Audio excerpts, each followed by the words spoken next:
Dasar istri kuli, teriak Ibu Tiri di tengah pesta megah, siap menyiramku dengan minuman. Tiba-tiba, tangan kekar suamiku menahannya. Musik berhenti. Lampu sorot mengarah pada kami. Perkenalkan, suara MC menggema, CEO Hartono Group dan istrinya. Detik itu, ibu jatuh terduduk saat menyadari pria lusuh yang ia hina selama ini ternyata. Sebelum ceritanya dimulai, silahkan tulis di kolom komentar dari daerah mana saja teman-teman yang menonton cerita ini. Jangan lupa like dan subscribe agar channel ini bisa semakin berkembang dan bisa mempersembahkan cerita yang lebih menarik lagi. Suara gedoran pintu yang kasar mengguncang dinding rumah sederhana itu, seolah engselnya akan lepas sebentar lagi. Buka! Atau kami dobrak sekarang juga.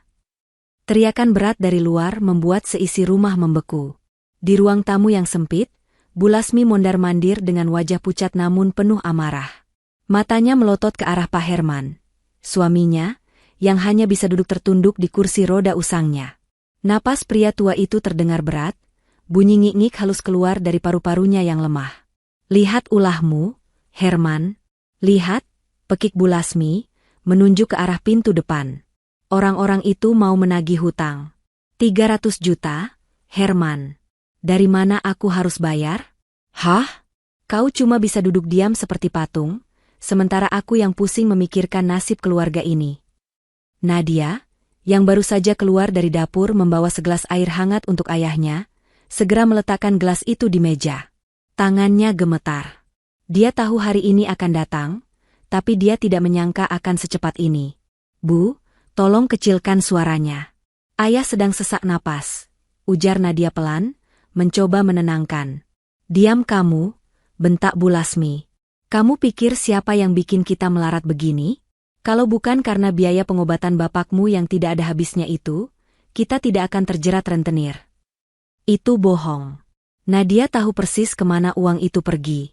Bukan untuk obat ayahnya, melainkan untuk menutupi gaya hidup Cynthia, anak kandung Bu Lasmi, yang hobi membeli tas branded KW dan mentraktir teman-teman sosialitanya demi gengsi. Tapi Nadia, seperti biasa, memilih diam. Menjawab hanya akan memperpanjang pertengkaran. Tiba-tiba, Cynthia keluar dari kamarnya sambil menutup telinga. Wajahnya masam. Aduh, Bu, berisik banget sih. Aku lagi live streaming nih, malu kedengeran followersku ada suara tukang tagih. Keluhnya tanpa rasa bersalah sedikit pun. Cynthia, sayang, bantu ibu mikir dong. Mereka di depan itu bawa parang kalau kita nggak bayar. Bu Lasmi mulai histeris. Suara gedoran berhenti sejenak, digantikan suara ancaman dingin dari balik pintu. Kami beri waktu 1 minggu. Kalau tidak lunas, rumah ini kami sita, dan kalian semua tidur di jalanan. Hening. Ancaman itu terasa nyata. Bu Lasmi jatuh terduduk di sofa, memijat keningnya. Tiba-tiba, matanya menyala licik. Dia menatap Nadia dari ujung kaki sampai ujung kepala. Tatapan yang membuat bulu kuduk Nadia meremang. Tatapan seorang pedagang yang sedang menaksir barang dagangan. Ada satu cara, gumam Bu Lasmi. Apa maksud ibu? Tanya Nadia waspada.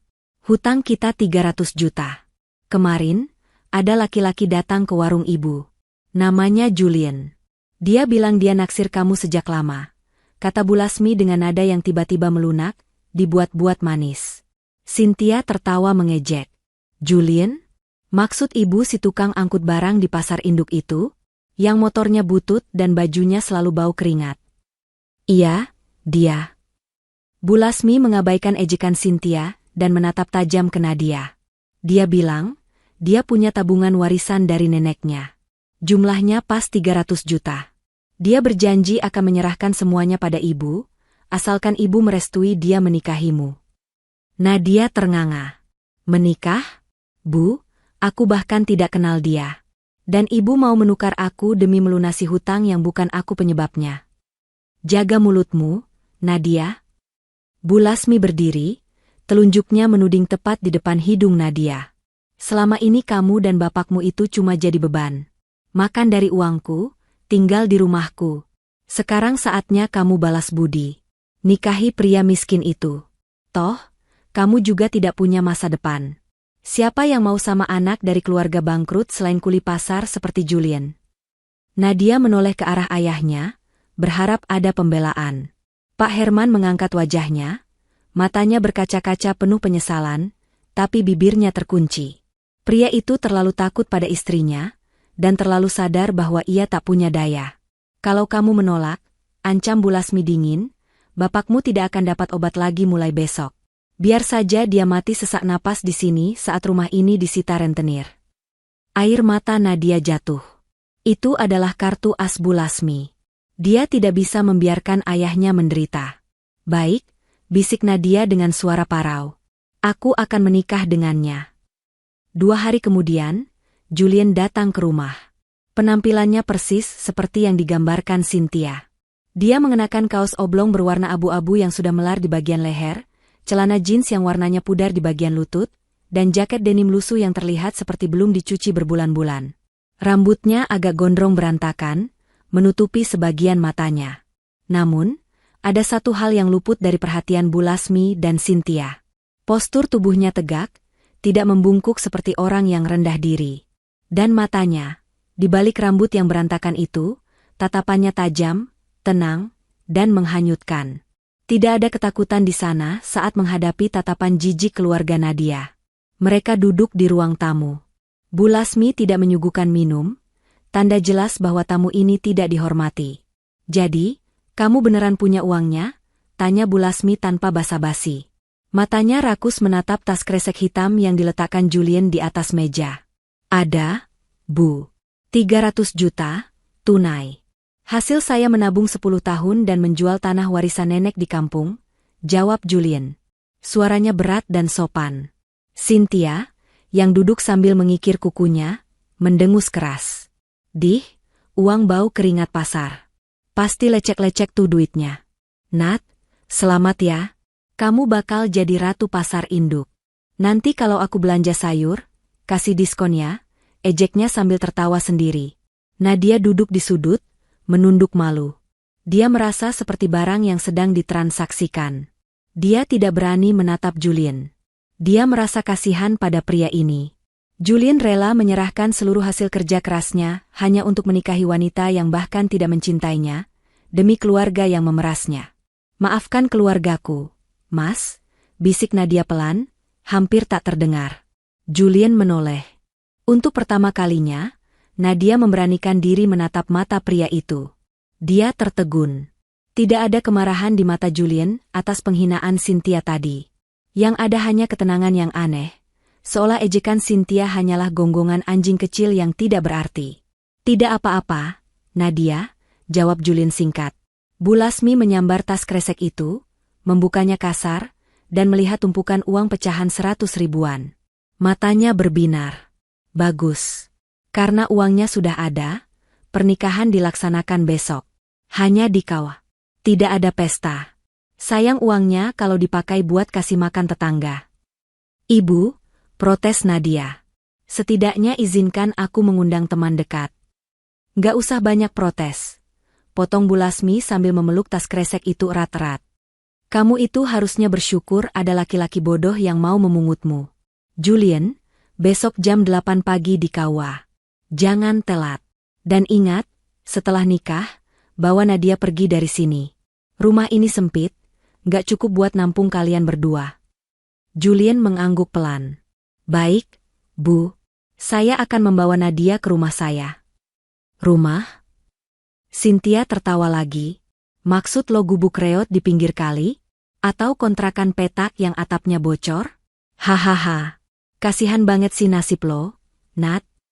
Julian berdiri. Dia tidak membalas ejekan itu. Dia hanya menatap Nadia sekilas, memberikan anggukan kecil yang seolah berkata, bersabarlah, lalu berpamitan pada Pak Herman yang hanya bisa menangis dalam diam. Saat Julian melangkah keluar pintu, Nadia merasa hatinya hancur. Bukan karena dia akan hidup miskin, tapi karena dia merasa dibuang oleh keluarganya sendiri, seperti sampah yang sudah tidak berguna. Kantor urusan agama pagi itu cukup sepi. Tidak ada dekorasi bunga, tidak ada kebaya mewah, tidak ada iring-iringan keluarga yang membawa seserahan. Nadia mengenakan kebaya putih sederhana milik almarhumah ibunya yang dia kecilkan sendiri jahitannya semalam.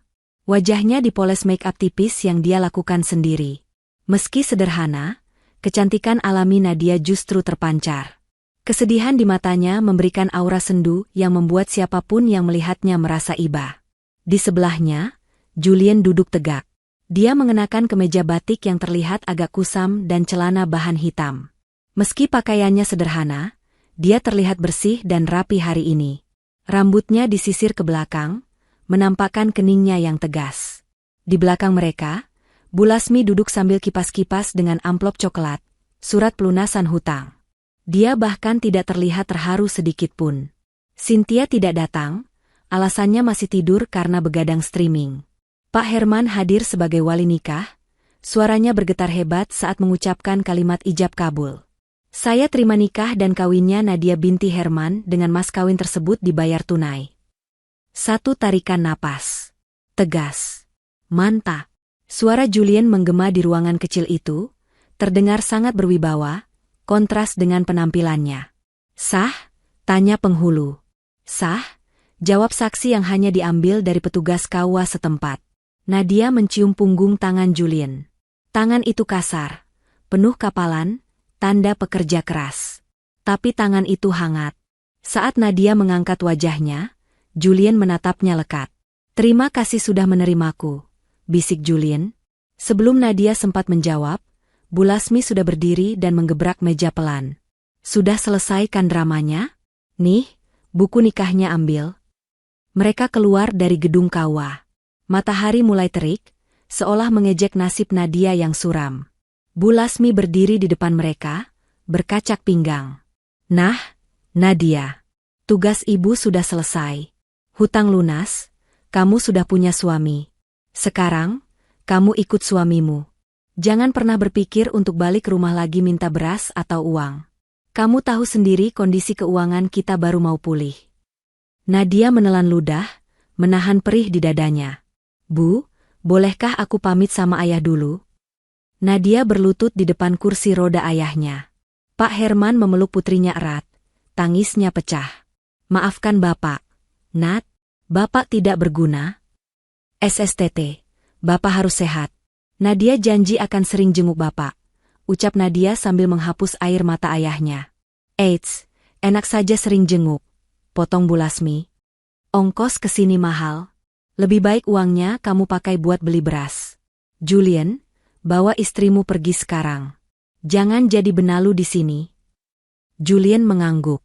Dia tidak marah. Wajahnya datar namun matanya dingin saat menatap Bu Lasmi sekilas. Tatapan yang membuat Bu Lasmi tiba-tiba merasa kerdil, meski dia segera menepis perasaan itu. Ayo, Nadia, ajak Julien lembut sambil memegang bahu istrinya. Dengan langkah berat, Nadia meninggalkan pelataran KUA. Dia tidak menoleh lagi ke belakang, karena dia tahu, rumah masa kecilnya bukan lagi tempatnya pulang. Kini, nasibnya ada di tangan pria asing di sebelahnya ini. Motor bebek tua tahun 90-an itu menderu kasar saat dinyalakan. Suara knalpotnya agak bising, membuat beberapa orang di parkiran menoleh sinis. Pegangan yang erat, kata Julien sambil memakai helm bututnya yang kaca depannya sudah retak. Nadia naik ke boncengan dengan canggung. Dia memegang ujung jaket denim Julien, enggan memeluk pinggang pria yang baru saja menjadi suaminya itu. Mereka mulai membelah jalanan ibu kota yang padat dan berdebu. Panas matahari menyengat kulit. Nadia membayangkan, inilah hidupnya mulai sekarang. Panas, berdebu, dan bising. Dia harus bersiap mental untuk tinggal di kontrakan sempit. Mungkin berbagi kamar mandi dengan tetangga, dan harus menghitung uang receh setiap hari untuk belanja. Langit tiba-tiba berubah gelap. Tanpa peringatan, hujan deras turun mengguyur bumi. Neduh dulu, Mas, teriak Nadia mengalahkan suara hujan. Tanggung, sudah dekat. Balas Julien setengah berteriak. Nadia pasrah. Tubuhnya basah kuyup. Dia menggigil kedinginan. Secara refleks, karena dingin yang menusuk tulang dan motor yang melaju menembus hujan, Nadia memajukan tubuhnya dan memeluk pinggang Julien. Dia menyandarkan kepalanya di punggung lebar pria itu. Punggung itu kokoh. Sangat kokoh. Di tengah deru hujan, Nadia menangis. Air matanya tersamar oleh air hujan. Dia menangisi nasibnya, menangisi ayahnya, dan menangisi masa depannya yang suram. Ibu, kalau ibu masih ada, Pasti Nadia nggak akan dibuang seperti ini, batin Nadia pilu. Tanpa dia sadari, tangan kiri Julian melepaskan stang motor sejenak, lalu menepuk-nepuk lembut tangan Nadia yang melingkar di perutnya. Tepukan yang menenangkan. Seolah berkata, tenanglah, ada aku. Motor terus melaju. Nadia menyadari sesuatu yang aneh. Seharusnya, kalau mereka menuju kawasan kumuh atau pinggiran kota yang murah, Julian akan berbelok ke arah timur. Tapi Julian malah memacu motornya ke arah selatan. Ke arah kawasan elit di mana gedung-gedung tinggi dan perumahan mewah berada. Mas, kita mau kemana? Kita nggak salah jalan? Tanya Nadia bingung. Julian tidak menjawab. Dia terus memacu motornya. Jalanan yang tadinya macet kini mulai lengang. Aspal yang tadinya berlubang kini berganti menjadi aspal mulus nan lebar. Pohon-pohon rindang berjejer rapi di kiri kanan jalan. Nadia semakin bingung. Apakah Julian bekerja sebagai penjaga villa orang kaya dan mereka akan tinggal di pos satpam? Itu satu-satunya penjelasan yang masuk akal di kepalanya. Motor tua itu akhirnya melambat. Hujan mulai reda, menyisakan gerimis halus. Di depan mereka, berdiri sebuah gerbang hitam raksasa setinggi 5 meter dengan ukiran emas yang rumit. Tembok marmer putih membentang sejauh mata memandang, menutupi apapun yang ada di dalamnya. Ini adalah kawasan Pondok Indah, tapi di bagian yang paling eksklusif. Nadia tahu tempat ini hanya dari berita di TV. Julian menghentikan motor bututnya tepat di depan gerbang megah itu. Mas, kenapa berhenti di sini? Nanti kita diusir satpam, kata Nadia panik. Dia melihat pos keamanan yang dijaga oleh 2 orang berseragam safari lengkap dengan alat komunikasi canggih. Ayo jalan lagi, Mas. Jangan cari masalah. Namun, Julian tidak bergeming. Dia mematikan mesin motornya. Suasana menjadi hening. Salah satu penjaga keamanan bertubuh tegap keluar dari pos. Wajahnya garang. Nadia sudah siap untuk menunduk dan meminta maaf. Dia yakin mereka dikira pengemis atau orang nyasar. Penjaga itu berjalan tegap mendekati mereka. Semakin dekat. Nadia memejamkan mata, takut dibentak. Selamat sore, Tuan Muda. Suara tegas itu membuat mata Nadia terbuka lebar. Penjaga keamanan itu tidak mengusir. Dia berdiri tegak, memberi hormat militer dengan sangat sopan kepada Julian. Julian membuka helm bututnya, menyibakkan rambutnya yang basah ke belakang. Ekspresi wajahnya berubah total. Tidak ada lagi sorot mata buruh pasar yang lelah. Wajahnya kini memancarkan aura dominan dan dingin, namun penuh karisma. Buka gerbangnya, Pak Asep. Istri saya kedinginan, perintah Julian. Suaranya tenang, tapi memiliki wibawa yang membuat Pak Asep bergegas lari menekan tombol. Klek. Us. Gerbang raksasa itu terbuka perlahan secara otomatis. Nadia ternganga, napasnya tercekat. Di balik gerbang itu, terhampar sebuah driveway luas dengan air mancur di tengahnya. Di ujung jalan, berdiri sebuah mansion 3 lantai bergaya Eropa klasik dengan pilar-pilar putih raksasa.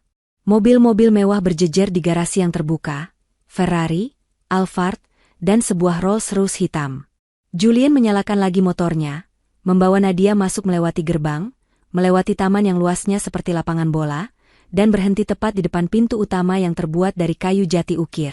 Nadia turun dari motor dengan kaki gemetar. Dia merasa seperti sedang bermimpi. Mas, ini, rumah siapa? Kita numpang di rumah bosmu. Julian standar motornya. Dia turun, lalu menatap Nadia lekat-lekat. Senyum tipis tersungging di bibirnya, senyum yang sangat tampan, yang belum pernah dia tunjukkan sebelumnya. Dia meraih kedua tangan Nadia yang dingin dan basah. Nadia, ucap Julian lembut, tangannya menghapus sisa air hujan di pipi istrinya. Maaf, aku tidak jujur sejak awal. Aku perlu tahu apakah kamu wanita yang tulus atau hanya menginginkan hartaku seperti wanita-wanita lain. Maksud, Mas? Otak Nadia macet, tidak bisa memproses situasi. Namaku Julian Hartono. Dan ini? Julian merentangkan tangannya ke arah bangunan megah di depan mereka, di mana belasan pelayan berseragam rapi sudah berbaris menunduk menyambut mereka. Ini adalah rumah kita. Selamat datang di kehidupan aslimu, Nyonya Hartono. Dunia Nadia serasa berputar. Dan untuk pertama kalinya dalam hidupnya, Nadia pingsan bukan karena kelaparan, tapi karena kejutan yang melampaui akal sehatnya. Aroma lavender dan vanila yang lembut menggelitik hidung Nadia. Itu adalah hal pertama yang ia sadari sebelum membuka mata. Tidak ada bau apek tembok lembab, tidak ada suara bising tetangga yang bertengkar, dan tidak ada rasa pegas kasur yang menusuk punggungnya. Perlahan, kelopak matanya terbuka. Cahaya hangat dari lampu gantung kristal yang redup menyambutnya. Nadia mengerjap, mencoba mengumpulkan kesadarannya yang sempat hilang. Ia mendapati dirinya terbaring di atas ranjang king size dengan spray sutra yang begitu halus, seolah membelai kulitnya.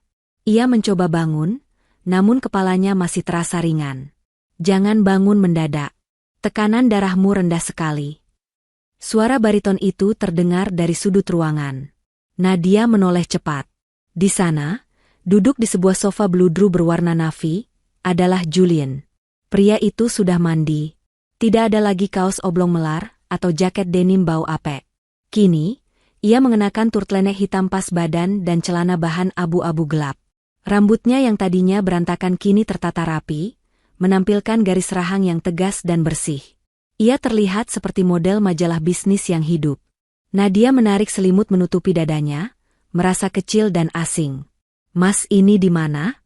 Apa aku masih bermimpi?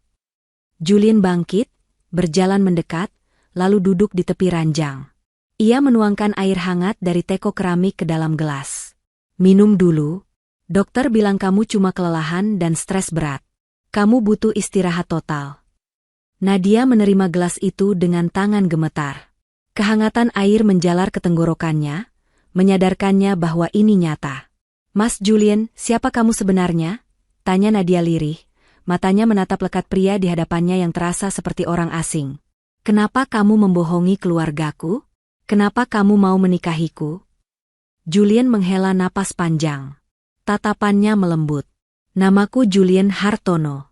Cucu tunggal dari pendiri Hartono Group. Harta yang kamu lihat ini, rumah ini, semuanya adalah milikku. Tapi di luar sana, rumor mengatakan aku dibuang keluarga karena membangkang.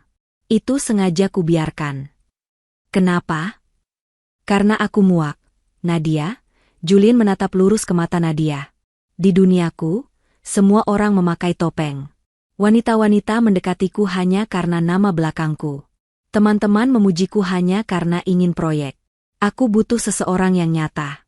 Seseorang yang bisa menerima aku apa adanya, bahkan jika aku tidak punya apa-apa. Tapi kenapa aku? Desak Nadia. Aku cuma orang miskin. Mas, keluargaku, kamu lihat sendiri betapa mengerikannya mereka. Julian tersenyum tipis. Ingat setahun lalu? Di Pasar Senen? Ada seorang nenek tua yang jatuh terpeleset di becek. Barang dagangannya berhamburan. Orang-orang cuma menonton, jijik mau menolong karena baju nenek itu kotor. Tapi ada satu gadis yang langsung lari, memapah nenek itu, membersihkan lukanya, bahkan membelikan air minum dengan uang receh terakhirnya.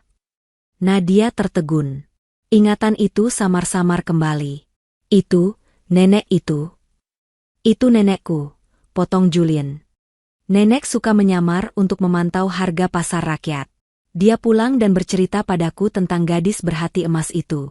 Sejak saat itu, aku mencarimu. Aku mengawasimu. Aku tahu kamu bekerja keras menanggung beban keluargamu sendirian. Aku tahu kamu sabar meski diperlakukan tidak adil. Julian menggenggam tangan Nadia. Aku tidak menikahimu karena kasihan, Nadia. Aku menikahimu karena di antara jutaan manusia palsu di kota ini, cuma kamu yang punya hati tulus. Kamu adalah permata yang tertutup debu lingkunganmu.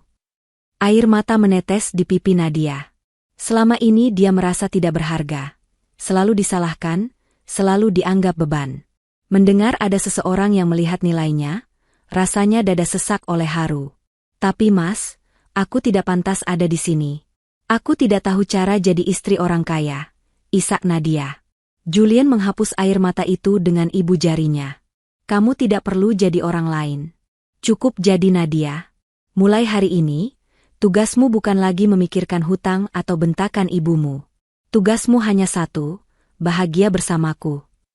Pagi pertama di Menshan Hartono terasa canggung bagi Nadia.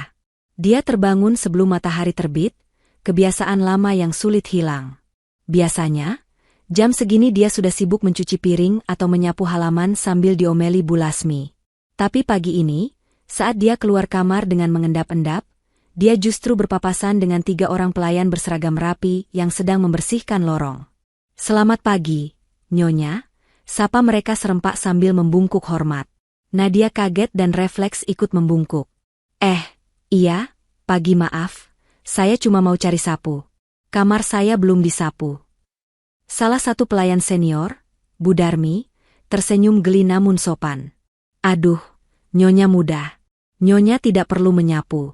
Itu tugas kami. Nyonya silakan duduk saja di ruang makan, sarapan sudah siap." Nadia digiring ke ruang makan yang mejanya cukup panjang untuk main pingpong. Di atas meja, hidangan sudah tersaji lengkap. Nasi goreng seafood, roti panggang, aneka buah potong, jus segar, dan susu hangat. Julian turun tak lama kemudian, sudah rapi dengan setelan jas kerja yang membalut tubuh atletisnya. Dia mencium kening Nadia sekilas, membuat wajah Nadia memerah padam, lalu duduk di ujung meja. "Bagaimana tidurmu? Nyenyak?" tanya Julian sambil mengambil selembar roti. "Nyenyak sekali, Mas. Kasurnya empuk banget, sampai aku takut mimpi buruk," jawab Nadia polos. Julian tertawa renyah. Tawa yang lepas, yang jarang ia tunjukkan pada siapapun. "Mas," panggil Nadia ragu-ragu di sela makan. Aku bosan kalau cuma duduk diam di rumah sebesar ini. Aku mau kerja." Julian meletakkan cangkir kopinya. Keningnya berkerut. "Kerja? Kamu tidak perlu kerja, Nadia. Kartu kredit unlimited sudah aku siapkan di dompetmu. Kamu bisa belanja, ke salon, atau ikut kursus apa saja yang kamu mau." Nadia menggeleng tegas. "Bukan itu maksudku. Aku tidak mau jadi istri pajangan yang cuma bisa menghabiskan uang suami. Aku ingin merasa berguna. Lagi pula, aku lulusan D3 administrasi, Mas. Sayang ijazahku kalau cuma disimpan di lemari." Julian menatap istrinya dalam-dalam. Di matanya, dia melihat tekad yang kuat. Nadia bukan wanita yang silau harta. Justru sifat mandiri inilah yang membuatnya jatuh cinta. "Baiklah," kata Julian akhirnya, "kamu boleh bekerja." Mata Nadia berbinar. "Benarkah? Boleh aku cari lowongan di koran?" "Tidak perlu," potong Julian cepat. "Kamu kerja di kantorku. Di Hartono Group." "Tapi Mas, nanti orang-orang tahu aku istrimu. Aku nggak mau diperlakukan istimewa." "Tidak akan ada yang tahu. Aku akan masukkan kamu lewat jalur HRD biasa, sebagai staf administrasi umum di divisi logistik. Divisi itu ada di lantai 5, jauh dari ruanganku di lantai 30.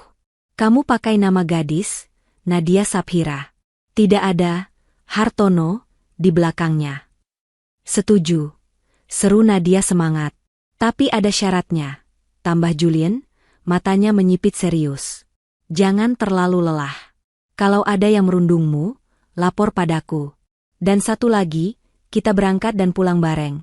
Tapi kamu turun di halte depan kantor supaya tidak dicurigai." "Siap, bos." Nadia memberi hormat main-main, membuat Julian kembali tersenyum. Di dalam hati, Julian merasa lega sekaligus khawatir. Dunia korporat bisa sangat kejam, apalagi bagi karyawan baru. Tapi dia berjanji akan menjadi bayangan yang melindungi istrinya dari jauh. Dia ingin Nadia tumbuh percaya diri, bukan sekadar menjadi Cinderella yang bersembunyi di balik istana, tapi menjadi ratu yang mampu berdiri di atas kakinya sendiri. Sementara Nadia mulai menata hidup barunya, kekacauan justru sedang terjadi di rumah lama Nadia. Bu Lasmi duduk di ruang tamu dengan wajah suntuk. Di tangannya ada kalkulator dan setumpuk bon belanjaan. 300 juta dari Julian memang sudah dipakai melunasi hutang pokok rentenir utama. Tapi ternyata masih ada bunga denda dan hutang-hutang kecil di warung serta arisan yang belum terbayar. "Cynthia, kamu beli apa lagi ini?" teriak Bu Lasmi melihat struk belanja online yang baru datang. "Bedak 500.000? Kita lagi krisis." Cynthia keluar kamar sambil memakai masker wajah. "Ih, ibu pelit banget. Kan hutang rentenir yang seram itu udah lunas. Lagian, malu dong Bu kalau aku pakai bedak pasar. Nanti muka aku rusak kayak si Nadia. Uang sisa tabungan Julien sudah habis. Cynthia? Habis? Bentak Bu Lasmi frustrasi. Sekarang kita makan apa buat besok? Ya minta lagi lah sama Nadia, jawab Cynthia enteng. Kan dia udah nikah. Suaminya pasti kerja rodi. Suruh Nadia minta duit sama lakinya. Bilang aja bapak sakit parah atau apalah. Mata Bu Lasmi berbinar licik. Benar juga. Nadia itu bodoh dan penurut. Dia pasti tidak tega kalau menyangkut ayahnya. Bu Lasmi segera mengambil ponselnya dan mengetik pesan dengan gaya dramatis. Nadia, bapakmu batuk darah lagi. Obatnya habis. Ibu tidak punya uang sepeser pun karena dipakai bayar sisa hutang bapakmu. Kirim uang 5 juta sekarang. Kalau tidak, bapakmu tidak akan dibawa ke dokter. Jangan jadi anak durhaka yang lupa orang tua setelah nikah. Di mansion mewah, ponsel Nadia bergetar di atas meja rias marmer.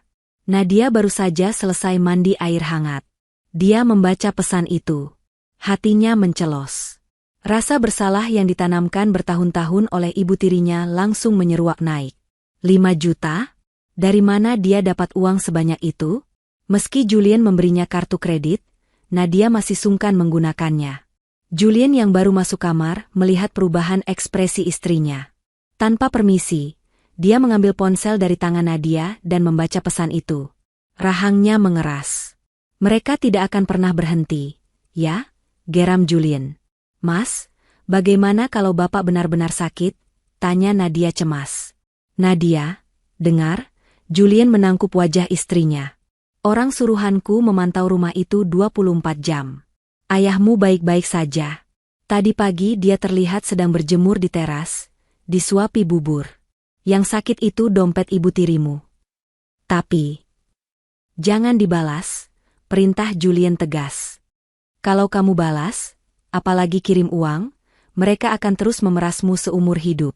Biarkan mereka berpikir kamu hidup susah. Biarkan mereka berpikir kita berdua sedang kelaparan di pinggir jalan. Itu hukuman terbaik buat mereka sekarang. Nadia menunduk. Logikanya membenarkan ucapan Julien, tapi hatinya sebagai anak tetap perih. Di seberang sana, Bu Lasmi dan Cynthia menunggu balasan. 5 menit. 10 menit. 1 jam. Tidak ada jawaban. Dasar anak kurang ajar. Maki Bu Lasmi, membanting ponselnya ke sofa. Pasti dia diajari pelit sama suaminya yang miskin itu. Atau mungkin Cynthia menimpali sambil mengelupas maskernya. Mereka beneran gak punya duit, Bu. Si Julien kan cuma kuli. Paling sekarang Nadia lagi nangis-nangis di gubuk, nyesel nikah sama orang miskin. Hahaha, syukurin. Mereka tertawa di atas penderitaan Nadia, tanpa sadar bahwa target ejekan mereka sedang menikmati makan malam steak wagyu yang dimasak oleh koki pribadi bintang 5. Ketidaktahuan itu adalah bom waktu yang sedang berdetak menuju kehancuran mereka sendiri. Hari Sabtu, Julien mengajak Nadia keluar. Kita mau kemana? Mas? Tanya Nadia saat mobil hitam mewah, kali ini bukan motor butut, melaju membelah jalanan protokol. Kaca mobil itu gelap gulita, sehingga orang luar tidak bisa melihat ke dalam, tapi Nadia bisa leluasa melihat keluar. Beli senjata, buat kamu kerja hari Senin, jawab Julien santai sambil menyetir. Mereka berhenti di Plaza Indonesia.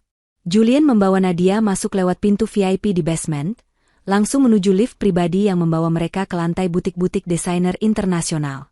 Nadia merasa pusing melihat label harga yang terpajang di etalase. Sebuah kemeja putih sederhana harganya bisa setara biaya hidup keluarganya 3 bulan. Mas, ini kemahalan. Kita beli di Tanah Abang saja, ya? Bisik Nadia, menarik lengan kemeja Julien. SSTT. Kamu sekarang Nyonya Hartono. Penampilanmu mencerminkan suamimu. Lagi pula, baju yang bagus itu investasi. Awet dan bikin percaya diri, Julien tersenyum, lalu memberi isyarat pada manajer toko yang langsung tergopoh-gopoh menyambut. Tutup toko untuk umum selama 1 jam. Istri saya mau mencoba baju, perintah Julien datar. Baik, Tuan Julien. Segera kami laksanakan. Pintu kaca butik dikunci, papan close digantung. Nadia mencoba berbagai macam pakaian kerja. Blazer elegan, rok span yang sopan, hingga dres selutut yang anggun. Saat Nadia sedang berputar di depan cermin besar, mengagumi betapa berbedanya pantulan dirinya, di luar kaca butik, dua sosok wanita sedang berjalan sambil menjinjing paper bag kecil berisi kosmetik diskonan. Itu Cynthia dan salah satu teman sosialitanya. Mata Cynthia membelalak saat melihat ke dalam kaca butik. Dia melihat Nadia. Tapi, karena posisi Julian sedang duduk di sofa pojok yang tertutup pilar, dan Nadia sedang berdiri memegang beberapa gantungan baju yang disodorkan pelayan, persepsi Cynthia jadi kacau. Itu kan Nadia, seru Cynthia, menunjuk-nunjuk kaca. Temannya menengok. Mana? Oh, cewek itu? Ngapain dia di toko mahal gitu? Lihat deh, dia pegang-pegang baju banyak banget. Pasti dia kerja jadi pelayan di situ. Atau tukang bersin gudang, simpul Cynthia dengan nada yakin. Wah, gila. Baru nikah udah jadi babu toko. Kasihan banget hidupnya. Cynthia mencoba mendorong pintu kaca, berniat masuk untuk mempermalukan Nadia. Dia sudah membayangkan akan berteriak, "Mbak, ambilin ukuran XL dong," sambil melempar baju ke muka Nadia. Klek, klek. Pintu terkunci. Seorang satpam berbadan besar yang berjaga di depan pintu menghadang mereka. Maaf, Mbak. Toko sedang tutup untuk tamu VVIP. Silakan pergi. VVIP? Maksud lo si Udik di dalam itu ngelayanin VVIP? Tanya Cynthia sewot. Silakan pergi atau saya panggil keamanan gedung. Ancam satpam itu dingin. Cynthia mendengus kesal. Dih, sombong amat. Ayo cabut. Nanti kita viralkan aja kalau toko ini pelayannya jelek. Mereka berlalu pergi. Di dalam butik, Nadia menoleh ke arah pintu kaca. Dia sempat melihat bayangan Cynthia. Jantungnya berdegup kencang. Kenapa, sayang? Tanya Julian yang muncul dari balik pilar. Tadi, kayaknya ada Cynthia di luar. Cicit Nadia. Julian melirik ke arah luar yang sudah kosong. Biarkan saja. Dia cuma bisa melihat dari luar kaca, sementara kamu ada di dalam sini. Itu metafora yang bagus untuk hidup kalian sekarang. Julian memilihkan sebuah gaun malam berwarna biru tua sapphire. Simpan ini juga. Kamu akan membutuhkannya segera. Buat apa, Mas? Kan aku cuma kerja jadi staf admin. Untuk acara khusus. Kamu akan tahu nanti. Julian mengedipkan sebelah matanya, misterius. Minggu pertama Nadia bekerja di Hartono Group berjalan lancar. Meski lelah karena harus berpura-pura naik bus umum, padahal diantar sopir sampai halte terdekat, Nadia merasa bahagia. Dia punya teman baru, punya kesibukan, dan merasa dihargai karena kinerjanya, bukan karena siapa suaminya. Namun, di kantor, semua orang sedang heboh membicarakan satu hal, Hartono Group Annual Gala Dinner. Nat, lo tahu nggak? Gosip Rina, rekan meja sebelahnya saat jam makan siang. Gala dinner tahun ini bakal diadain di Hotel Mulia. Katanya Pak Big Boss Julian bakal dateng bawa pasangannya. Gila ya? Penasaran banget siapa sih wanita yang bisa naklukin hati si pangeran es itu. Nadia tersedak air minumnya. Uhuk. Masa sih? Iya. Selama ini kan dia misterius banget. Banyak yang bilang dia gay, atau mungkin punya istri simpanan. Pokoknya Sabtu besok bakal jadi hari patah hati nasional karyawati sini deh. Nadia tersenyum kaku. Kalau saja Rina tahu bahwa istri simpanan yang dimaksud sedang makan bakso di sebelahnya. Sementara itu, di rumah Bu Lasmi, kehebohan yang berbeda sedang terjadi. Cynthia pulang dengan napas ngos-ngosan sambil membawa sebuah amplop. Bu, Ibu, aku dapat. Dapat apa? Tanya Bu Lasmi yang sedang pusing melihat tagihan listrik. Undangan gala dinner Hartono Group, teriak Cynthia histeris. Temenku, si Vina, kan pacaran sama manajer catering di sana. Dia berhasil nyelundupin 2 tiket masuk buat kita. Mata Bu Lasmi langsung melotot, tagihan listrik terlupakan seketika. Hartono Group? Perusahaan raksasa itu? Yang CEO-nya masih muda dan ganteng itu? Iya. Ini kesempatan kita, Bu. Di sana pasti banyak orang kaya. Kalau aku bisa salah satu anak pejabat atau pengusaha, hidup kita bakal berubah. Kita bisa balik kaya lagi. Imajinasi Cynthia melambung tinggi. Tapi tiket ini cuma tiket berdiri di barisan belakang. Lanjut Cynthia sambil melihat tulisan, General Admission, Standing, di tiket itu. Nggak dapat makan meja. Tapi nggak apa-apa, yang penting bisa masuk dulu. Bagus. Bagus sekali. Bu Lasmi tepuk tangan girang. Kita harus tampil secantik mungkin. Ibu masih punya 1 set perhiasan yang belum dijual. Kita gadaikan dulu buat sewa gaun. Pokoknya kita harus terlihat seperti sosialita kelas atas. Terus si Nadia gimana? Tanya Cynthia. Ah, lupakan anak pembawa sial itu. Biar dia membusuk sama suaminya di gubuk. Nanti kalau kita sudah kaya, kita pamerkan foto-foto kita di pesta mewah itu biar dia makin menderita. Cibir Bu Lasmi. Malam harinya, di kamar tidur utama Mansion, Julian meletakkan sebuah kotak bludru hitam di atas kasur. Nadia baru saja selesai mengoleskan krim malam.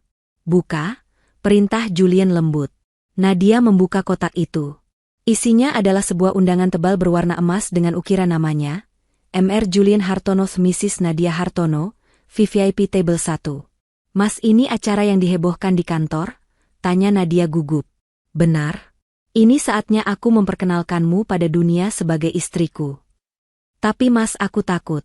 Nadia meremas ujung piyamanya. Di sana pasti banyak orang penting. Orang-orang hebat. Kalau aku bikin malu kamu gimana? Kalau aku salah ngomong? Kalau orang-orang tahu aku cuma anak dari keluarga bangkrut. Julian memegang kedua bahu Nadia, menatapnya lekat.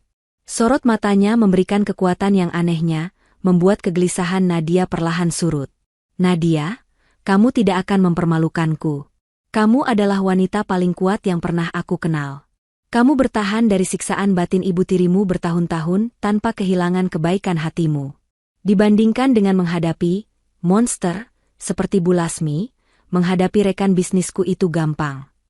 Julian tersenyum miring. Lagi pula, aku dengar ada tamu tak diundang yang akan datang. Aku butuh ratuku di sampingku untuk menghadapi mereka. Tamu tak diundang? Siapa? Lihat saja nanti. Yang jelas, Sabtu malam ini akan menjadi malam yang sangat panjang dan sangat memuaskan.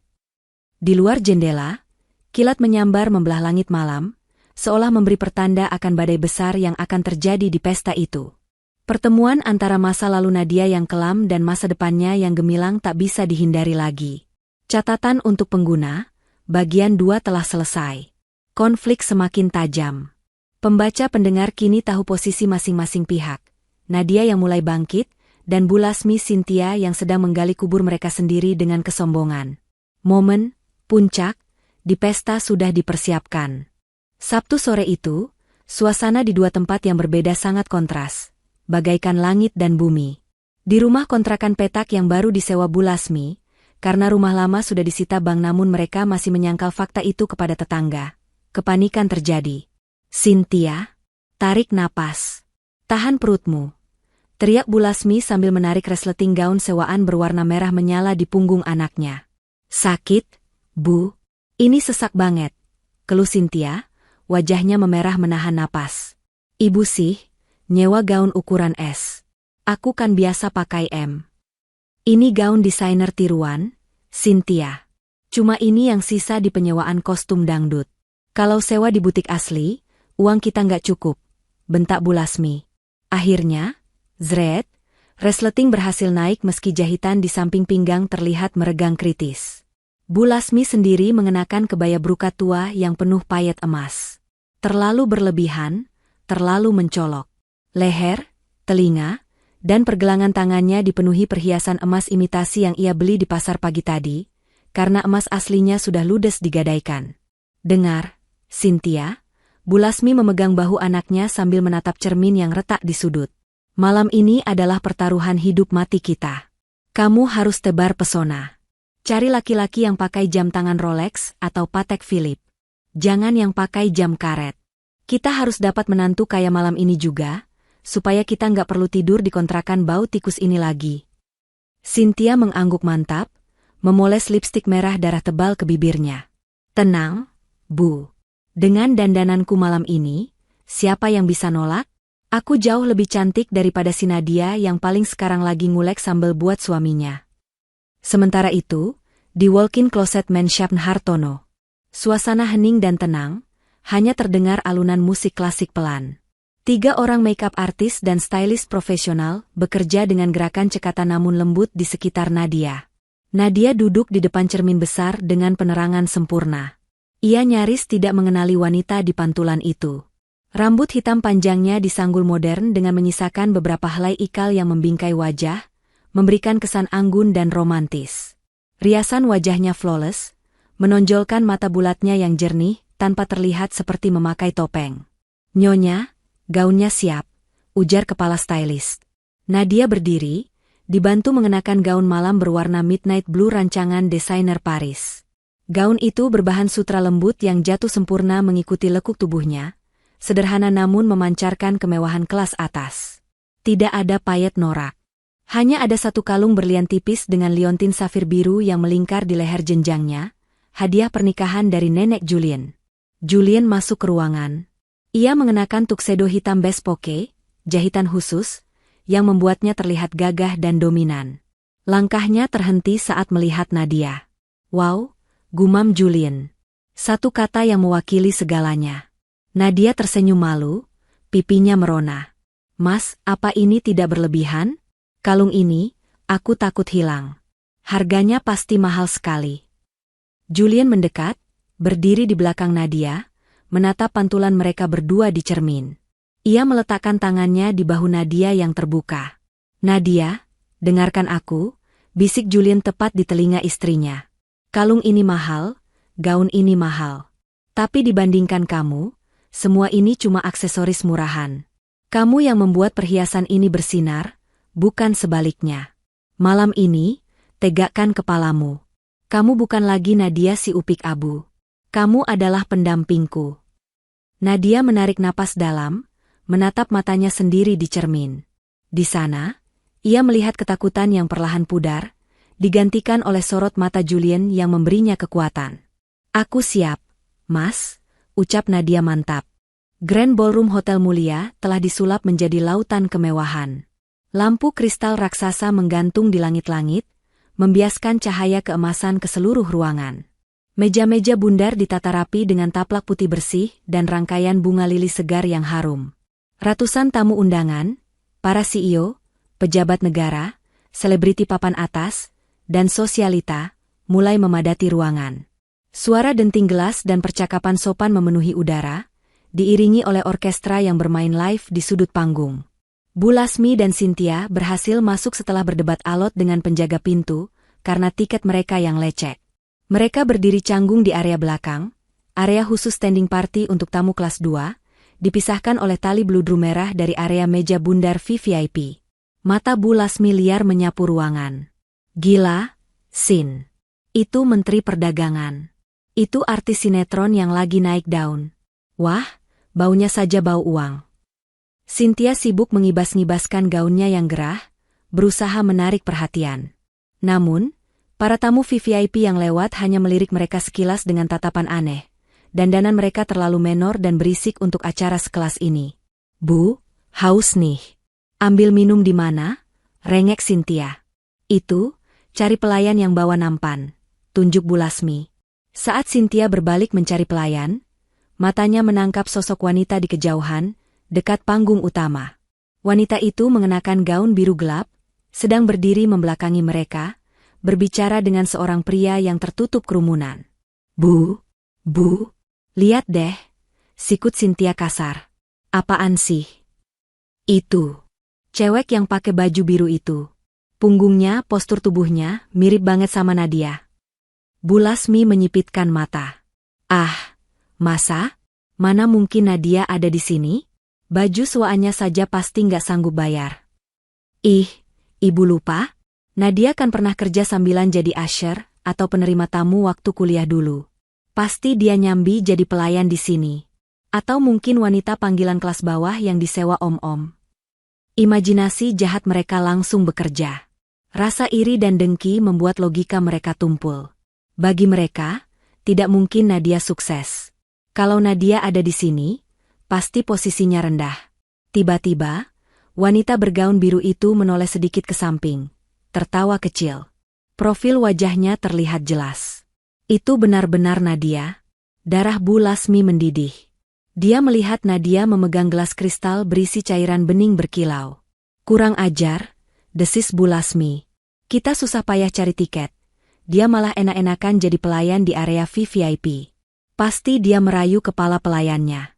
Sin, ayo kita labrak. Kita bikin dia malu. Mumpung banyak orang kaya, biar mereka tahu kalau pelayan mereka itu bekas orang miskin yang gak tahu diri. Setuju, Bu. Sekalian aku mau minta minum. Biar dia yang ngelayanin aku, seringai Cynthia. Mereka berdua menerobos tali pembatas bludru. Seorang petugas keamanan hendak menegur, tapi Bu Lasmi membentak. Minggir. Saya mau ketemu saudara saya di sana.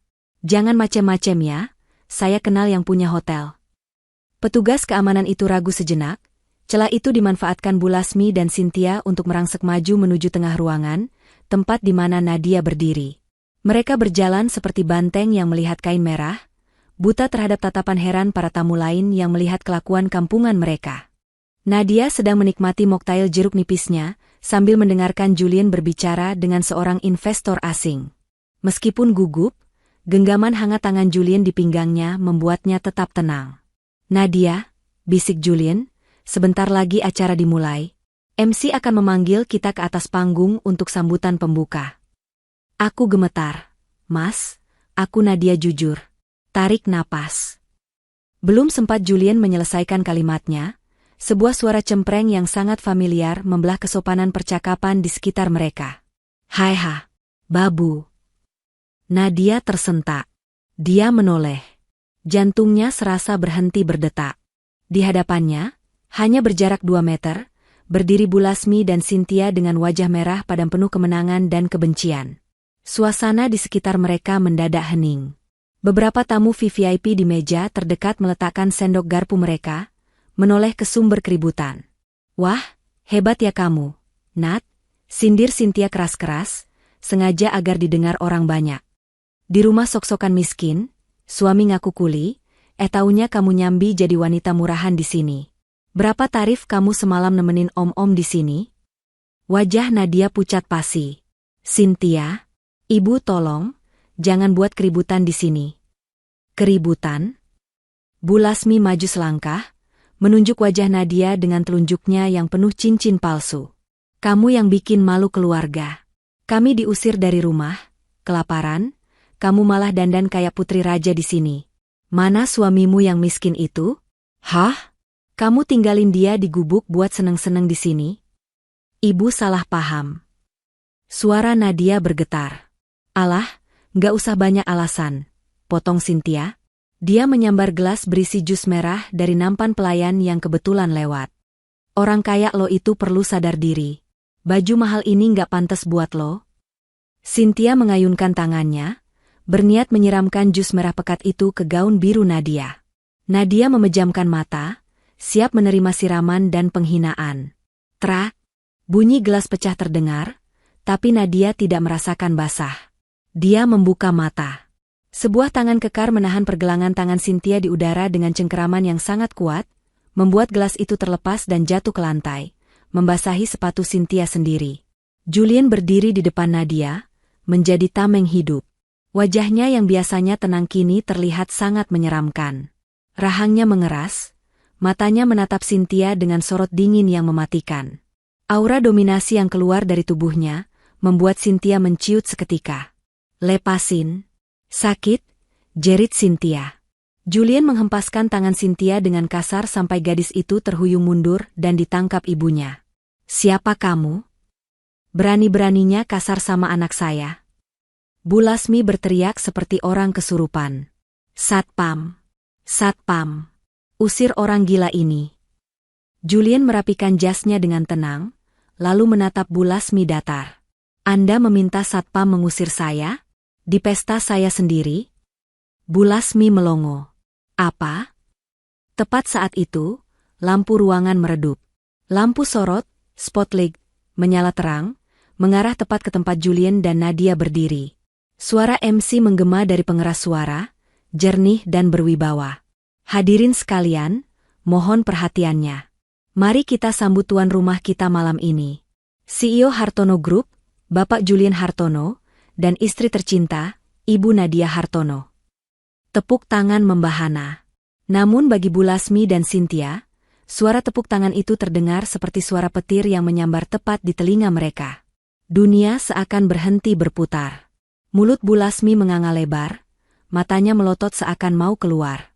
Cynthia mematung, wajahnya yang penuh make-up tebal kini terlihat retak oleh ketakutan. Mereka menatap Julian, si kuli pasar, si pria miskin, si pemilik motor butut, kini berdiri tegak dengan karisma seorang raja, merangkul Nadia yang mereka anggap sampah. Mustahil. Desis Bu Lasmi, kakinya lemas. Ini pasti mimpi. Julian menatap mereka berdua, lalu mengambil mikrofon yang disodorkan asistennya.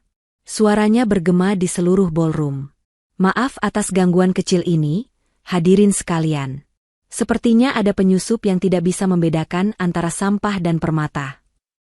Keheningan setelah ucapan Julian terasa mencekam. Ratusan pasang mata kini tertuju pada Bu Lasmi dan Cynthia yang berdiri gemetar di tengah sorotan lampu.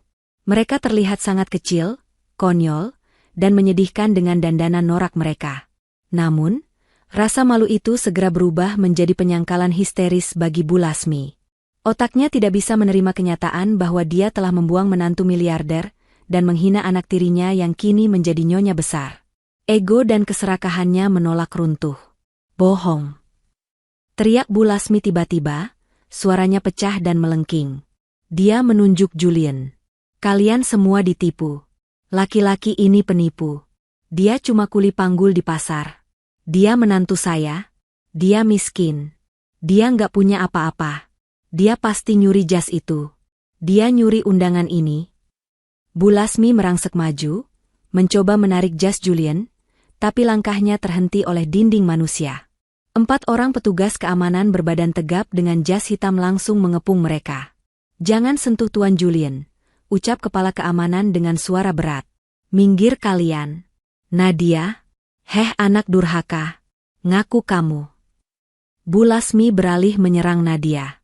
Kamu bersekongkol sama laki-laki ini buat nipu orang-orang kaya di sini kan? Sadar Nadia. Kita ini orang susah. Jangan halu. Nadia menatap ibu tirinya dengan tatapan yang berbeda. Tidak ada lagi ketakutan. Yang ada hanya rasa kasihan yang mendalam. Dia melihat betapa menyedihkannya wanita yang gila harta ini. Nadia mengambil mikrofon dari tangan Julian. Tangannya stabil. Ibu, suara Nadia lembut namun tegas, terdengar ke seluruh penjuru ruangan melalui sound system. Julian tidak pernah menipu. Dia memang suamiku. Dan dia memang pemilik semua ini. Yang menipu diri sendiri selama ini adalah ibu dan Cynthia. Kalian terlalu sibuk menilai orang dari pakaiannya, sampai kalian lupa melihat manusianya. Nadia, kamu? Cynthia gemetar, air mata luntur menghitamkan maskaranya. Cukup, potong Julian dingin. Dia memberi isyarat tangan pada petugas keamanan. Bawa mereka keluar. Dan pastikan nama mereka masuk daftar hitam di seluruh properti Hartono Group, termasuk hotel, mall, dan rumah sakit di bawah naungan kami. Tunggu. Jangan. Tuan Julian, Mas Julian, menantuku sayang. Bu Lasmi tiba-tiba berubah pikiran, mencoba bersujud. Ibu hilaf. Ibu cuma bercanda tadi. Kita kan keluarga. Masak sama mertua begitu? Perubahan sikap yang drastis itu justru membuat para tamu undangan tertawa sinis dan jijik.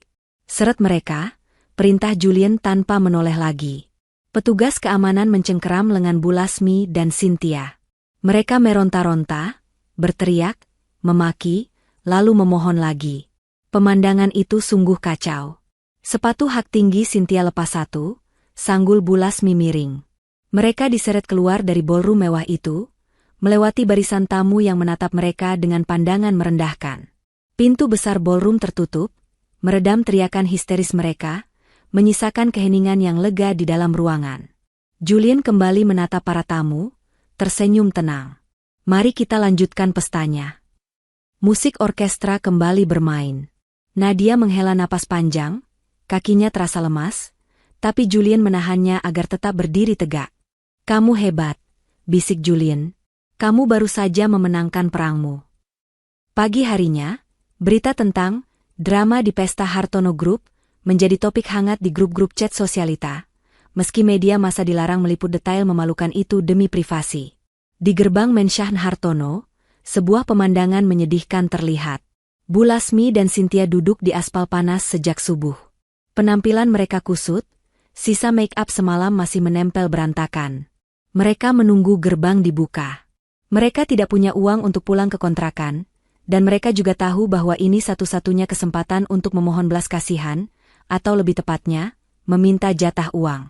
Pukul 10 pagi, gerbang otomatis terbuka. Sebuah mobil Alphard hitam keluar perlahan. Bu Lasmi dan Cynthia langsung melompat menghadang mobil itu. Nadia, Julian, buka pintunya, gedor Bu Lasmi pada kaca mobil. Kaca mobil bagian tengah turun perlahan. Di dalam, duduk Nadia dan Julian. Wajah Nadia terlihat segar dan tenang, kontras dengan wajah ibu tirinya yang sembab. Nadia, anakku sayang, Bu Lasmi mulai berakting menangis. Maafkan ibu semalam ya. Ibu cuma kaget. Ibu stres banyak hutang. Sekarang kan kamu sudah kaya raya, tolonglah ibu. Bayarkan kontrakan ibu, belikan Cynthia mobil, atau setidaknya kasih kami uang jajan bulanan 50 juta. Kecil kan buat kalian? Cynthia ikut merengek. Iya Nat, kita kan saudara. Masa lo tega lihat gue naik angkot? Gue mau jadi manajer di perusahaan suami lo dong. Nadia menatap mereka tak percaya. Setelah semua penghinaan semalam, setelah diusir satpam, hal pertama yang keluar dari mulut mereka masih soal uang. Tidak ada kata maaf yang tulus. Nadia membuka pintu mobil dan turun. Julian ikut turun, berdiri protektif di belakangnya sambil memegang sebuah map tebal. Ibu, kata Nadia datar. Selama 20 tahun aku hidup sama ibu. Aku jadi pembantu, aku dimaki, ayahku ditelantarkan obatnya kalau aku nggak kerja. Aku diam karena aku pikir itu baktiku. Iya, makanya itu. Balas budi dong sekarang. Setelah Bu Lasmi tak tahu malu. Budinya sudah lunas. Bu, Nadia menatap tajam. Julian sudah membayar lunas semua hutang keluarga saat menikahiku. 300 juta. Itu harga yang ibu tetapkan untuk menjual aku, kan? Bu Lasmi terdiam, skakmat. Julian maju selangkah, menyerahkan map itu ke tangan Bu Lasmi. Apa ini? Tanya Bu Lasmi gemetar. Itu rincian penggelapan uang yang ibu lakukan atas nama ayah Nadia. Dan bukti rekaman CCTV semalam saat ibu mencoba menyerang istri saya. Serta bukti ancaman pemerasan lewat SMS yang ibu kirim minggu lalu, jelas Julian dingin. Pengacara saya sudah menyiapkan tuntutan hukum. Penjara maksimal 5 tahun menanti kalian berdua, lanjut Julian. Lutut Bu Lasmi lemas. Dia jatuh terduduk. Penjara? Tapi... Julian melanjutkan, Nadia meminta saya untuk tidak memenjarakan kalian. Dia masih punya hati, tidak seperti kalian. Mata Bu Lasmi berbinar sedikit. Benarkah? Oh, Nadia memang anak baik. Dengan satu syarat, potong Nadia tegas. Suaranya keras dan lantang. Jangan pernah muncul di hadapanku, di hadapan suamiku, atau di dekat ayah lagi. Anggap kita tidak pernah kenal. Putuskan semua hubungan darah ini. Kalau kalian berani mendekat 1 meter saja, atau membuat masalah lagi, detik itu juga Mas Julian akan menjebloskan kalian ke penjara. Dan jangan harap ada uang sepeser pun, tambah Julian. Kalian punya tangan dan kaki. Bekerjalah. Rasakan bagaimana rasanya mencari uang dengan keringat, seperti yang Nadia lakukan selama ini. Nadia masuk kembali ke mobil tanpa menoleh lagi. Julian menyusul. Kaca mobil tertutup rapat. Mobil Alphard itu melaju pergi, meninggalkan debu yang menerpa wajah Bu Lasmi dan Cynthia. Di aspal panas itu, untuk pertama kalinya, Bu Lasmi menangis bukan karena drama, tapi karena menyadari dia baru saja membuang satu-satunya tiket emas yang pernah dia miliki seumur hidupnya. Dia telah kalah telak. Di dalam mobil, Nadia bersandar di bahu Julian. Air mata menetes satu-satu. Sakit rasanya, Mas, bisik Nadia. Sakit itu wajar. Itu tanda lukamu sedang dibersihkan supaya bisa sembuh. Jawab Julian sambil mencium puncak kepala istrinya. Sekarang, kita jemput ayahmu. Kita mulai hidup yang benar-benar baru. Langit Jakarta mendung pekat, seolah turut berduka atas nasib Bu Lasmi dan Cynthia. Setelah diusir dari pelataran Mansion Julian, mereka kembali ke kontrakan petak mereka dengan langkah gontai. Namun, kesialan belum selesai. Di depan pintu kontrakan yang catnya mengelupas, berdiri seorang pria bertubuh tambun dengan wajah merah padam. Itu Pak Ujang, pemilik kontrakan. Nah, ini dia orangnya, seru Pak Ujang saat melihat Bu Lasmi. Bu Lasmi, mana janjinya? Katanya pagi ini mau bayar tunggakan 2 bulan? Mana? Bu Lasmi gemetar. Pak Ujang sabar dulu, Pak. Tadi saya habis dari rumah menantu saya yang miliarder itu. Uangnya sedang diproses transfer. Besok pasti cair. Halah, alasan terus, potong Pak Ujang kasar. Saya lihat berita viral di grup warga. Ibu dan anak ibu diusir satpam dari pesta orang kaya kan? Ngaku-ngaku mertua miliarder, dasar penipu. Jangan harap saya percaya lagi. Pak Ujang memberi isyarat pada 2 orang pemuda di belakangnya. Keluarkan barang-barang mereka. Sekarang. Jangan, Pak, tolong. Cynthia menjerit histeris saat tas-tas berisi baju bekas dan kosmetik murahannya dilempar begitu saja ke selokan kering di depan rumah. Itu bedak mahal saya. Jangan dibanting. Keluar kalian. Kalau dalam 5 menit masih di sini, saya panggil Hansip. Ancam Pak Ujang. Pintu kontrakan dibanting keras di depan hidung mereka. Blam. Kunci gembok dipasang. Bu Lasmi dan Cynthia berdiri mematung di pinggir jalan gang sempit itu. Gerimis mulai turun. Tetangga-tetangga yang dulu sering mereka pameri belanjaan kini menonton dari balik jendela, sambil berbisik-bisik dan tertawa mengejek. Bu, kita tidur di mana malam ini? Tanya Cynthia, suaranya parau karena menangis. Perutnya berbunyi keras. Mereka belum makan sejak semalam karena terlalu sibuk berdandan untuk pesta yang berakhir bencana. Ibu nggak tahu, Sin? Ibu nggak tahu? Bu Lasmi merosot duduk di pinggir jalan, memeluk lututnya. Mereka mencoba menghubungi teman-teman sosialitas Cynthia. Nomor yang Anda tuju sedang sibuk. Maaf, siapa ya? Jangan hubungi saya lagi, malu-maluin aja loh. Cynthia? Oh, yang viral diusir itu? Sorry ya, kita beda kasta sekarang. Satu persatu teman palsu itu menghilang. Pintu pertemanan tertutup rapat, sama rapatnya dengan dompet mereka yang kosong melompong. Malam itu, di bawah atap halte bus yang bocor, Bu Lasmi dan Cynthia merasakan dinginnya lantai beton yang menusuk tulang. Mereka akhirnya merasakan apa yang selama ini Nadia rasakan. Tidak punya rumah, tidak punya uang, dan tidak punya harga diri. Sementara itu, sebuah iring-iringan mobil mewah memasuki kawasan perumahan lama Nadia yang kini sudah disita bank. Namun, mereka tidak menuju ke rumah lama, melainkan ke sebuah gudang tua di belakang kompleks tempat Pak Herman dititipkan, sementara oleh Bu Lasmi sebelum wanita itu pindah ke kontrakan. Nadia keluar dari mobil dengan tergesa-gesa. Hatinya hancur melihat kondisi tempat itu. Atap seng yang berkarat, dinding kayu yang lapuk, dan bau lembab yang menyengat. Ayah, panggil Nadia. Dia mendobrak pintu kayu rapuh itu. Di dalam, di atas sebuah dipan bambu tanpa kasur, Pak Herman terbaring lemah. Tubuhnya kurus kering, tulang pipinya menonjol. Napasnya terdengar berat dan berbunyi. Di sebelahnya, hanya ada botol air mineral kosong dan sisa nasi bungkus yang sudah basi. Nadia? Bisik Pak Herman lemah, matanya menyipit menyesuaikan cahaya. Kamu nyata. Nadia langsung memeluk tubuh ringkih ayahnya. Tangisnya pecah. Maafkan Nadia, yah. Nadia telat. Nadia pikir ibu merawat ayah dengan baik pakai uang itu. Bapak nggak apa-apa, enduk.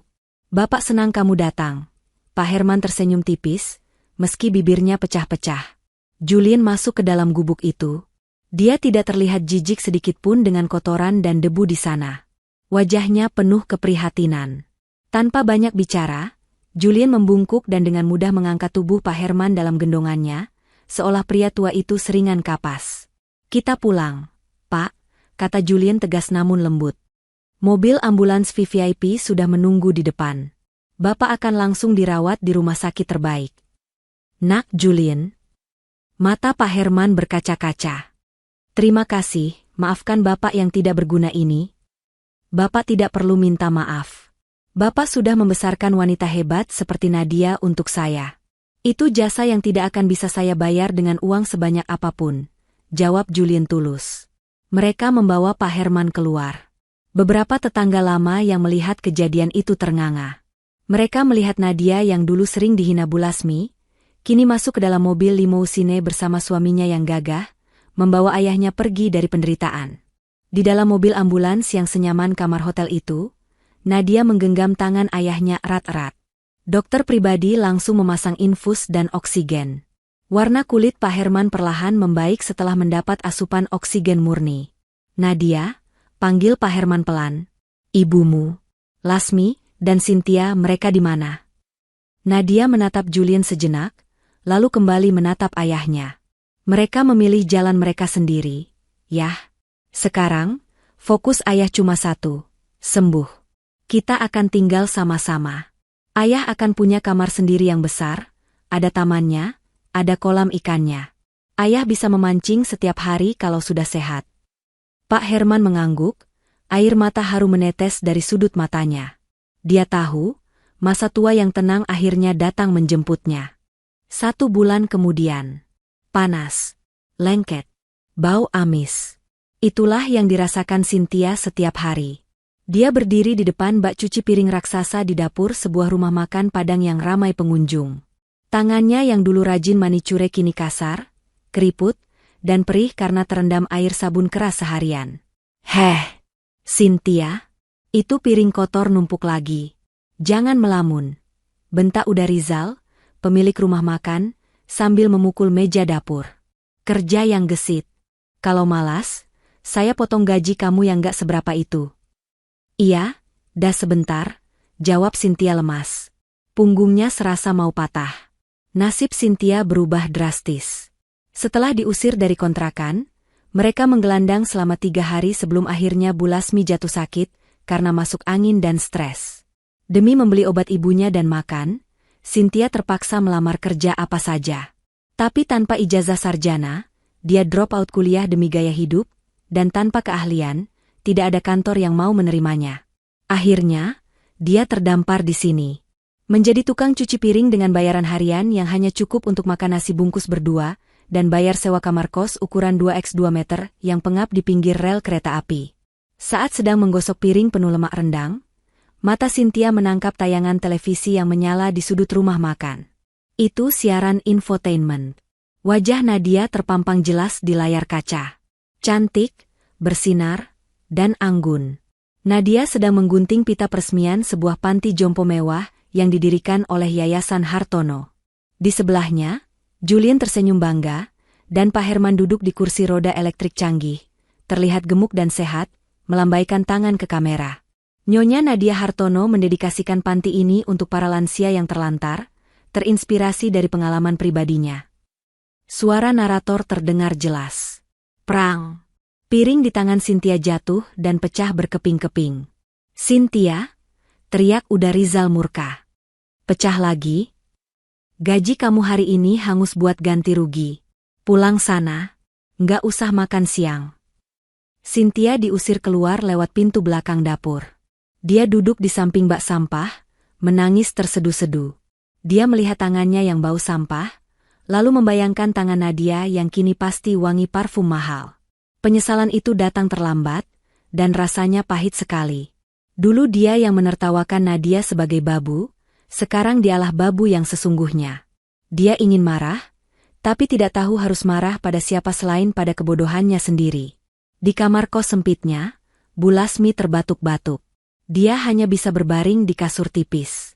Saat Cynthia pulang dengan tangan kosong dan mata bengkak, Bu Lasmi berharap ada nasi bungkus. Mana makanannya? Sin? Tanya Bu Lasmi lemah. Nggak ada, Bu. Gaji dipotong. Jawab Cynthia ketus, membanting tubuhnya ke lantai. Ini semua gara-gara ibu. Coba dulu ibu nggak serakah. Coba dulu ibu baik sama Nadia. Pasti kita sekarang lagi tidur di kasur empuk di Menshan itu. Kenapa kamu nyalahin ibu? Kamu juga yang minta tas brandy terus. Balas Bu Lasmi tak mau kalah. Pertengkaran itu terus berulang setiap malam, menjadi musik pengantar tidur yang menyedihkan bagi dua manusia yang hancur oleh keserakahan mereka sendiri. Di sebuah villa pribadi di tebing Uluwatu, Bali, angin laut berhembus lembut memainkan tirai putih transparan. Nadia berdiri di balkon, menatap matahari terbenam yang mewarnai langit dengan semburat ungu dan oranye. Dia mengenakan gaun pantai putih yang sederhana. Wajahnya tenang, jauh berbeda dengan Nadia yang penuh ketakutan beberapa bulan lalu. Julien datang dari belakang, melingkarkan lengannya di pinggang Nadia, menyandarkan dagunya di bahu sang istri. "Melamun apa, Nyonya Hartono?" bisik Julien. Nadia tersenyum, menyandarkan kepalanya ke dada bidang Julien.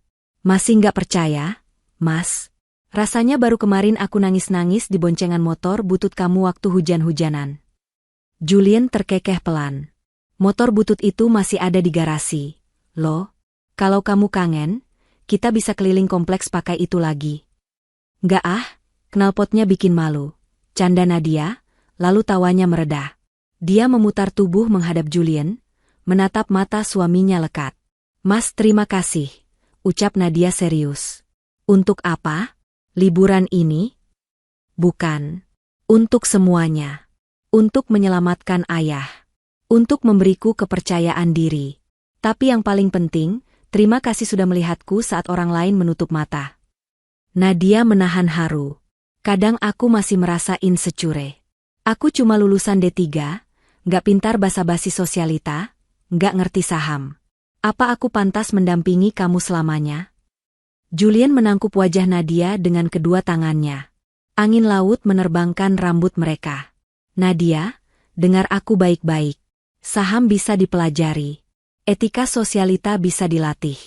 Tapi ketulusan hati, itu bakat lahir yang langka. Kamu punya hati yang tidak bisa dibeli dengan semua uang di rekeningku." Julien mengecup kening Nadia lama. "Kamu tahu kenapa aku makin cinta sama kamu?" lanjut Julien. "Karena saat kamu punya segalanya sekarang, kamu tidak berubah sombong. Kamu tetap Nadia yang sederhana. Kamu justru pakai uang bulananmu buat bikin yayasan, bukan buat beli tas Hermes 10 biji kayak istri rekan bisnisku yang lain." "Jadi, kamu nggak malu punya istri mantan orang miskin?" goda Nadia. "Aku bangga," jawab Julien mantap. "Karena kemiskinan masa lalumu itulah yang menempa kamu jadi berlian yang kuat seperti sekarang. You are my diamond, Nadia. Not the one in the jewelry store, but the one in my heart." Nadia memeluk Julien erat. Di pelukan pria ini, dia merasa rumah yang sesungguhnya. Bukan karena gedungnya yang megah, tapi karena rasa aman dan cinta yang tulus. Malam itu, di bawah bintang-bintang Bali, mereka berjanji untuk selalu saling menguatkan, bukan sebagai miliarder dan Cinderella, tapi sebagai Julien dan Nadia, sepasang suami istri yang saling melengkapi. 1 tahun kemudian, suasana di ballroom Hotel Ritz-Carlton sangat meriah. Ini adalah perayaan ulang tahun pertama, Yayasan Herman Peduli, yayasan sosial yang didirikan Nadia untuk membantu keluarga miskin yang terjerat hutang rentenir dan memberikan beasiswa pendidikan. Nadia berdiri di podium. Perutnya terlihat membuncit indah di balik gaun hamil berwarna peach. Dia sedang mengandung 7 bulan. Aura keibuannya memancar kuat, membuatnya terlihat semakin cantik dan berwibawa. "Hadirin sekalian," ucap Nadia di depan mikrofon, suaranya tenang dan percaya diri. "Yayasan ini didirikan bukan untuk pamer, tapi sebagai pengingat bahwa di balik setiap kesulitan ekonomi, ada manusia yang berhak dimanusiakan. Jangan pernah menilai orang dari luarnya saja, karena roda kehidupan itu berputar. Hari ini di bawah, besok bisa di atas." Tepuk tangan gemuruh memenuhi ruangan. Julien, yang duduk di barisan depan, bertepuk tangan paling keras. Matanya berbinar penuh cinta dan kebanggaan. Di sebelahnya, Pak Herman yang sudah sehat bugar meski masih memakai tongkat, menyeka air mata haru. Acara itu disiarkan langsung di televisi nasional. Jauh dari kemewahan itu, di sebuah warung kopi pinggir jalan yang kotor, sebuah TV tabung tua menayangkan siaran tersebut. Seorang wanita tua dengan rambut beruban yang kusut dan baju daster lusuh duduk menatap layar TV itu tanpa berkedip. Itu Bu Lasmi. Di tangannya ada gelas kopi sisa pelanggan lain yang dia ambil diam-diam.